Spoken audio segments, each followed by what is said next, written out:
We're on the ground for the next exercise. So as I mentioned, we're going through this different range here of where you are in your gait cycle, in how you're walking and running, and obviously you need to adjust in this range. We're going to get into what we'd call like kind of a deep squat position here. And there's something, if you have a look at a couple of different people, you can pick almost anyone, do a squat, you'll notice some huge differences in the way that they do it and some quite big asymmetries in the way that they do it. So we could do this standing up in a normal squat position and just squatting normally, but first I'm going to do it on the wall.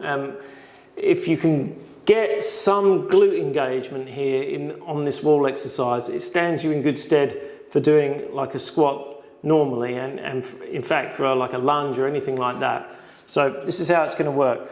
Again, we're looking at about 90 degrees on the angles on the wall. So let's have a look. So we're going to pop the feet up on the wall. Do excuse me as my face gets out of picture probably, but we've got about 90 degrees here. You can go a bit closer, but not too much further away. And again, about 90 degrees here between your ankle joint and the wall. So it shouldn't be up here and it shouldn't be down there. So about 90 degrees. If it's just off, it doesn't really matter.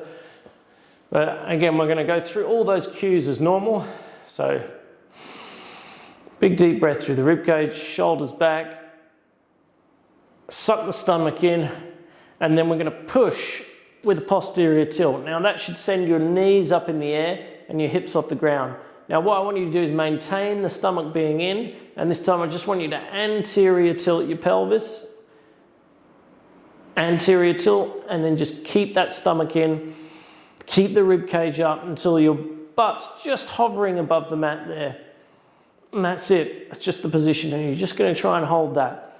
Again, this one is a funny old exercise.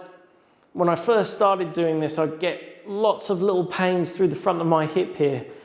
I was very vulnerable when I first started doing this stuff in my hip because I'd played years of squash, which kind of destroyed my hips, and also I had 2 operations to have varicose veins out, and they made incisions here in the hip joint or in the joint of my hip here in the groin. So I've always been a bit vulnerable there. These days I'm getting that pull through the hamstrings nicely, hamstrings and the glutes very nicely.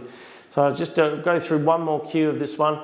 Again, very subtle exercise, you've got to fiddle around with it, but those cues as always are the same.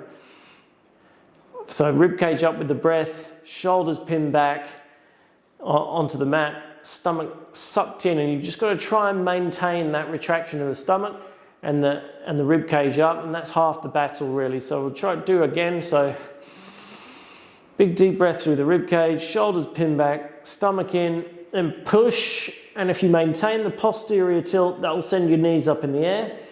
But then we're going to try and anterior tilt our way out of that till we go something back to neutral again. And we're just going to try and anterior tilt the pelvis, keeping the stomach sucked in, keeping a nice high rib cage with that breath.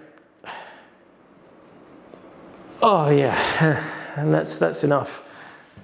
And then you should get this you might feel it almost a strange sensation of that glute, the glutes actually firing, but firing in a very much a lengthened position, because when your legs are up in the air or when your legs are very much bent like this, remember that your back line, your glutes are in a very extended position, so they're very much lengthened, but they're also contracting at the same time, but they're contracting at that lengthened state. And then as your leg gets straighter, the muscle and fascia in that whole line on the back gets shorter and shorter and shorter. And so it's controlling that contraction all the way down like that. So that would be the wall squat.